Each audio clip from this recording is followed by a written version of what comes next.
Hoje nós estamos celebrando um dia maravilhoso na vida de cada um dos filhos de Deus, a ressurreição do nosso Senhor Jesus Cristo.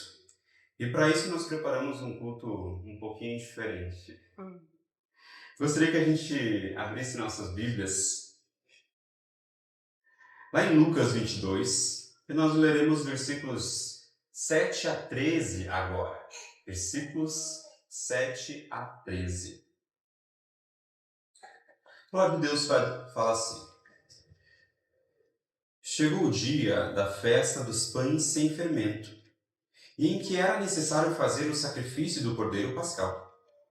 Então Jesus enviou Pedro e João, dizendo: Vão e preparem a Páscoa para que comamos.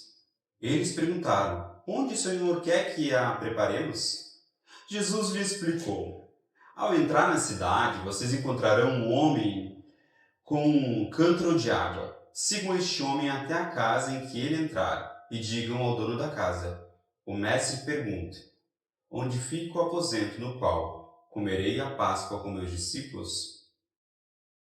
E ele lhes mostrará um espaçoso cenáculo mobiliado. Ali façam os preparativos. E indo, acharam tudo como Jesus lhe tinha dito e prepararam a Páscoa. O que a gente precisa lembrar é que essa celebração da Páscoa era algo que todo judeu fazia todo ano. E a Páscoa era para os antigos judeus, como ainda é hoje para os judeus, uma refeição que comemorava anualmente um momento de definição na história de Israel. Mais de 1 milênio antes do tempo de Jesus, os israelitas haviam sido escravizados pelo faraó egípcio, presos a cadeias de uma miserável escravidão. Depois de mandar várias pragas sobre o Egito para o faraó aliviar a sua garra opressora sobre o povo de Israel, certa noite Deus enviou a praga final e definitiva. Ele desembainhou a espada da justiça divina sobre Faraó e o Egito. Em cada casa do Egito, fosse de judeus ou de egípcios, alguém haveria de morrer sobre a ira da justiça divina naquela noite. E a única maneira de uma família escapar seria colocando a sua fé na provisão sacrificial de Deus. Ou seja, essa família deveria, de alguma forma, sacrificar um cordeiro e passar o sangue deste animal sobre o umbral das portas, como um sinal de sua fé e confiança em Deus. E naquela noite, em cada casa, haveria ou uma criança morta ou um cordeiro morto. E quando a justiça de Deus viesse, ele recairia sobre as famílias, a menos que estivesse sobre a proteção de um substituto, sobre o sangue daquele cordeiro que foi morto, que foi imolado.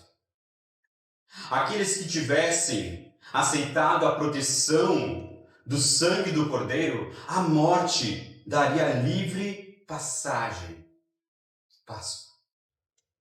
E estariam salvos. Daí vem a origem da palavra Páscoa, passagem.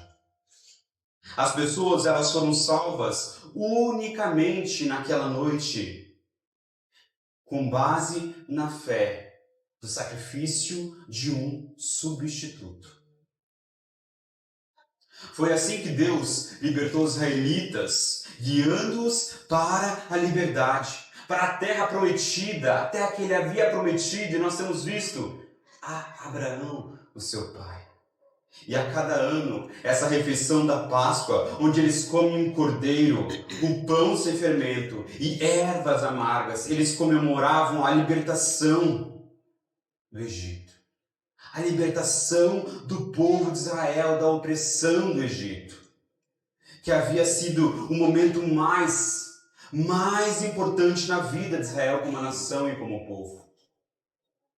A refeição lhes contava sobre quem eles eram como povo, de onde eles vieram e o que Deus fez para salvá-los. E essa refeição marcou o nascimento de sua nação. Quem é Israel? As pessoas resgatadas de Deus do Egito. Isso anunciava a todos os israelitas, a todos que eles tinham sido escravos e que seu Deus é um Deus que resgata. E a Páscoa lembrava isso a eles, ano após ano. De todas as tribos, povos e raças, muitos virão te louvar. De tantas culturas, línguas e nações, o tempo e o espaço virão te adorar.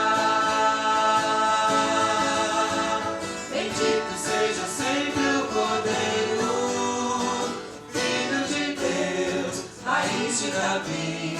Bendito seja o seu santo nome, Cristo Jesus, presente aqui.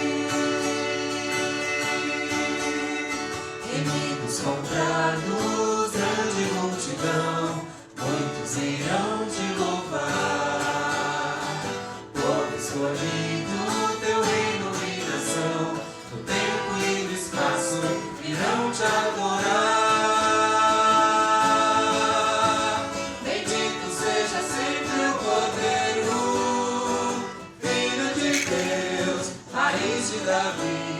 Bendito seja o seu santo nome, Cristo Jesus, presente aqui. E a nós só nos cabe tudo dedicar, oferta suave ao Senhor. Dons e talentos queremos consagrar, e a vida no teu altar, pra teu louvor. Bendito seja sempre o Cordeiro, Filho de Deus, raiz de Davi. Bendito seja o seu santo nome, Cristo Jesus, presente aqui. A história da libertação do povo de Deus, ela nos deixa uma pergunta que não quer calar. Por que razão no mundo o sacrifício de um quadrúpede coberto de lã isentaria alguém da justiça divina? E a resposta para essa pergunta está naquilo que acontece quando Jesus e os seus discípulos celebram a Páscoa. Vejamos os versículos seguintes. Lucas 22, 14 a 20. Chegada a hora, a palavra de Deus fala assim: Jesus se pôs à mesa e os seus apóstolos estavam com ele. Então Jesus lhe disse: tenho desejado ansiosamente comer a Páscoa com vocês antes do meu sofrimento. Pois eu lhes digo que nunca mais a comerei até que ela se cumpra no reino de Deus. E pegando o cálice, também, depois de ter dado graças, disse: peguem e repartam entre vocês. Pois eu digo a vocês que de agora em diante não mais beberei do fruto da videira até que venha o reino de Deus. E pegando o pão, tendo dado graças, o partiu e lhes deu, dizendo: isto é o meu corpo que é dado por vocês. Façam isso em memória de mim. E do mesmo modo, depois da ceia, ele pegou o cálice dizendo: este cálice é a nova aliança do meu sangue derramado por vocês.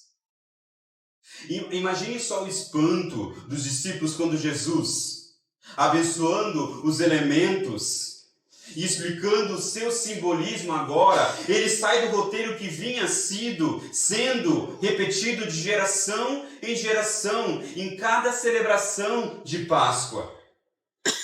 Ele mostra a eles o pão e disse: isso é o meu corpo. E ele pega o vinho e ele diz: isso é o meu sangue.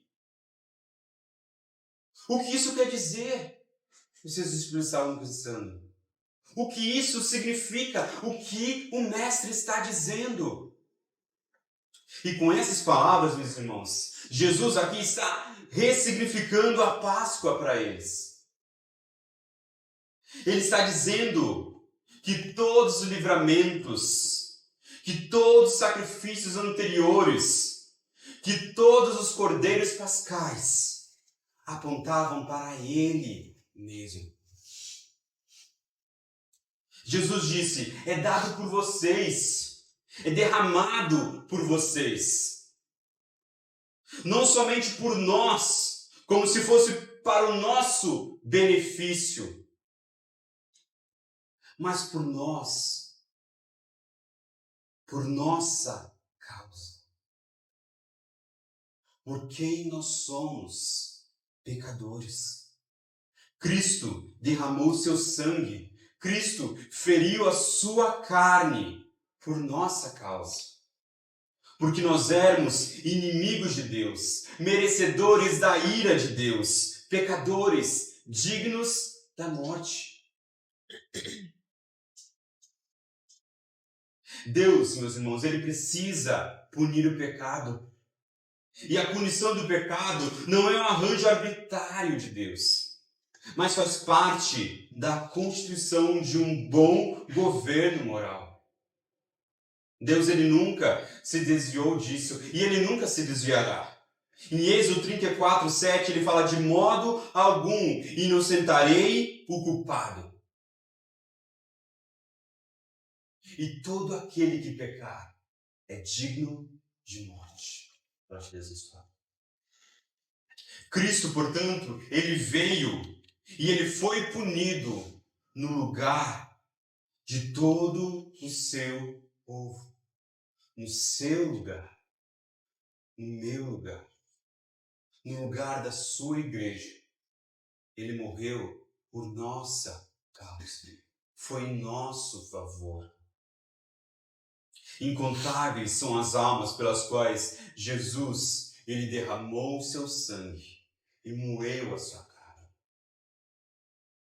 Sem derramamento de sangue, não há remissão. Hebreus 9:22 nos fala.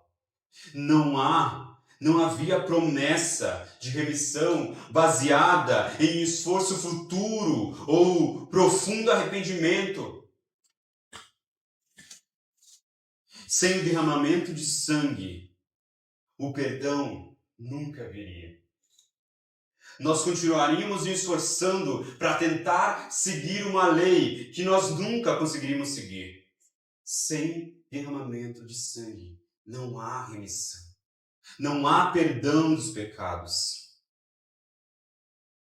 O sangue, e somente o sangue, tirava o pecado e permitia ao homem chegar ao trono de Deus. Agora, para adorá-lo em espírito e verdade. Quem me poderá salvar? Cristo derramou seu sangue,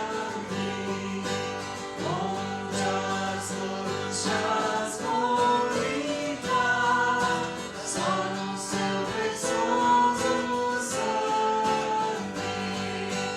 Oh, que preciosa paz que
Isaías 53, profecia a respeito do Cordeiro de Deus, a qual nós somos, pelas suas feridas, somos sarados. Gostaria que a gente lesse esse trecho, todos, em uma só voz. Era desprezado e o mais rejeitado entre os homens, homem de dores e que sabe que é padecer. E como um de quem os homens escondem o rosto, era desprezado e dele não fizemos caso.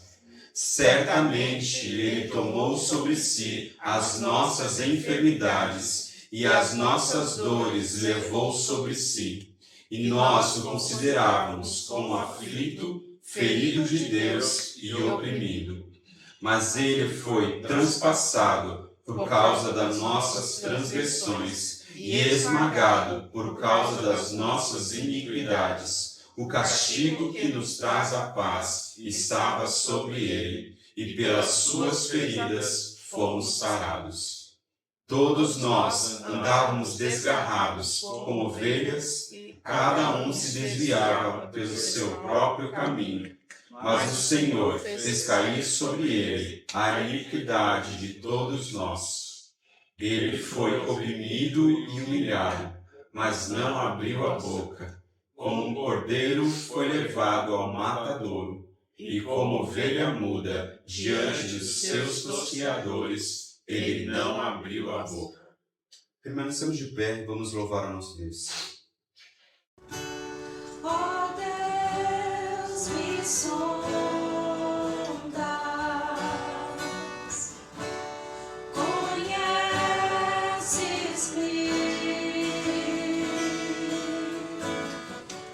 mesmo quando falho,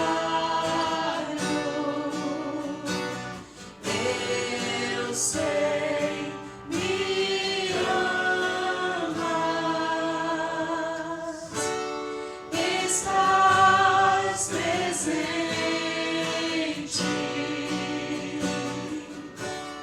a me cercar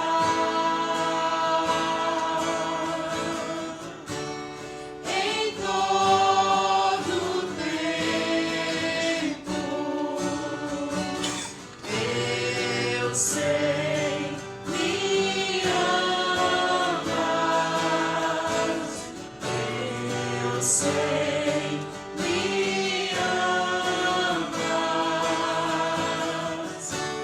Prostro-me diante da cruz, vejo o sangue de Jesus. Nunca houve amor assim. Sobre a morte já venceu, sua glória o céu encheu, nada irá me separar. Prostro-me diante da cruz, vejo o sangue de Jesus. Nunca houve amor assim. Sobre a morte já venceu, sua glória o céu encheu, nada irá me separar. A última refeição de Jesus com seus discípulos, ela afastou-se, como eu já havia dito antes, do roteiro convencional de outro modo também. Quando Jesus ele se levantou para abençoar os elementos, ele tomou o pão. E em todas as refeições da Páscoa sempre tinha pão. Ele abençoou o vinho e em todas as refeições da Páscoa sempre tinha vinho. Mas nenhum dos evangelhos menciona o prato principal. Não há menção ao cordeiro nessa festa de Páscoa. E é evidente que não se tratava aqui de uma refeição vegetariana,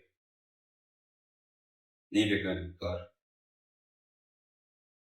E que tipo de Páscoa seria essa, celebrada sem o cordeiro, sem o prato principal, sem o elemento mais importante para eles? O cordeiro não é mencionado. Em nenhum momento aqui o cordeiro foi mencionado.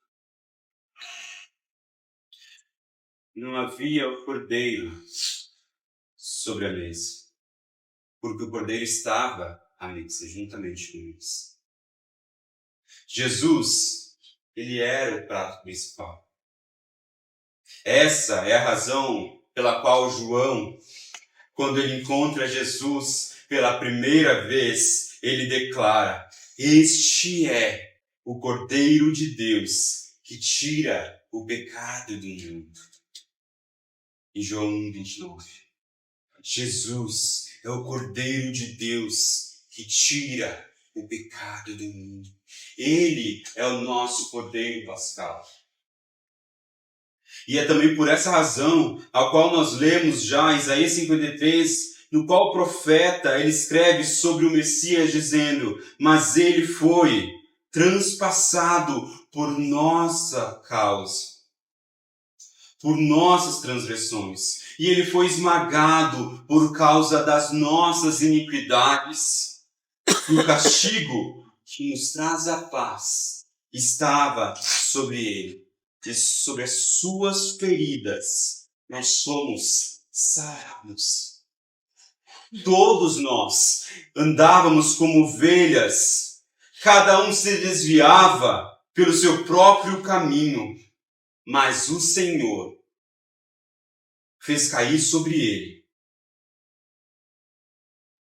a iniquidade de todos nós. Ele foi oprimido e humilhado, mas não abriu a boca, como um cordeiro que foi levado ao matadouro. E como ovelha muda diante dos seus tosqueadores, ele não abriu a boca. Isaías já estava declarando a respeito do nosso Cordeiro pascal, aquele que tiraria todo o pecado do mundo, aquele pela qual suas feridas nos trariam cura.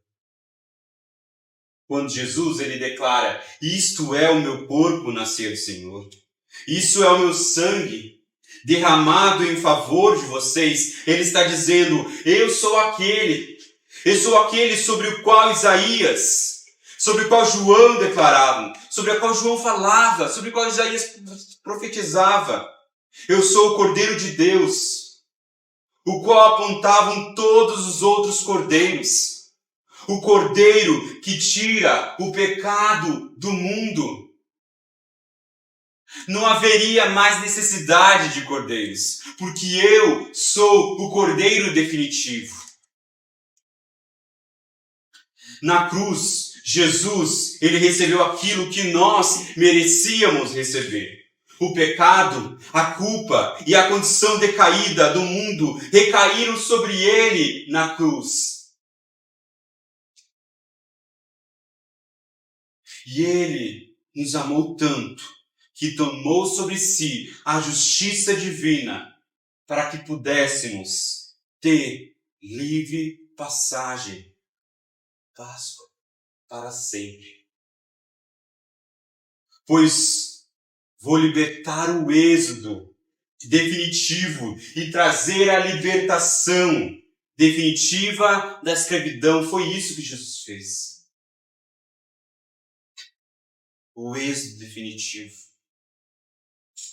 E será consumado quando Cristo voltar novamente. Diferente daquela Páscoa, da primeira Páscoa, ou de todas as outras Páscoas que eles haviam celebrado, o Cordeiro não permaneceu morto. Ele ressuscitou. Glória a Deus por isso. O nosso Cordeiro pascal ressuscitou. A nossa lei ela foi cumprida, porque Cristo é a lei para a justiça. O nosso Cordeiro Pascal ele foi imolado, pois Jesus ele morreu na cruz em nosso favor, para nos libertar da escravidão do pecado e da morte. A nossa justiça está determinada, pois nós somos completos em Cristo Jesus. A nossa vítima foi morta. O nosso sacerdote entrou além do véu. O sangue foi aspergido. Estamos limpos e livres de qualquer contaminação que nos escravize novamente. Valorizem, meus irmãos, o precioso sangue de Cristo. Porque é assim que Ele nos redimiu da escravidão e do cativeiro que a lei foi sobre nós, que o pecado impôs sobre nós. E quando Ele voltar novamente, irmãos, nós cearemos com Ele, assim como Ele disse, não voltarei a tomar essa ceia novamente, até que tudo seja cumprido, até que o reino venha de fato. E quando Ele voltar novamente, nós cearemos com Ele. E nesse lindo dia, a libertação do povo de Deus não será apenas do Egito, mas de todo o pecado e impunidade que se cumprirá na plenitude quando Ele voltar novamente. Nós não mais seremos atormentados pelo pecado, mas nós seremos livres, de fato, de toda a presença do pecado neste mundo. É ali onde finalmente nós seremos completamente redimidos, completamente salvos do pecado e da morte. E é ali também que a comunhão entre Ele e o seu povo, entre Ele e você, entre Ele e eu, entre Ele e toda a sua igreja, será aperfeiçoada, porque nós estaremos diante do nosso Cordeiro Pascal. Que nós possamos engrandecer a esse Deus nessa manhã de Páscoa, onde Ele concedeu a cada um de nós a livre passagem. Vamos orar. Deus, nós te agradecemos, Senhor. Nós te agradecemos porque nós temos visto, Senhor, através da exposição de Gênesis, Pai, que o Senhor um dia prometeu um Salvador que viria e nos resgataria, Senhor, da escravidão do pecado. Nós temos visto, Pai, que o Senhor um dia prometeu que de um homem viria uma grande nação, Pai, que ninguém poderia contar, assim como as estrelas no céu seria essa nação, Pai. Nós te agradecemos, Senhor, porque o Senhor cumpriu essa profecia quando, através da morte de Cristo, o Senhor ajuntou para si todas as pessoas de todas as nações, sejam línguas, povos e tribos.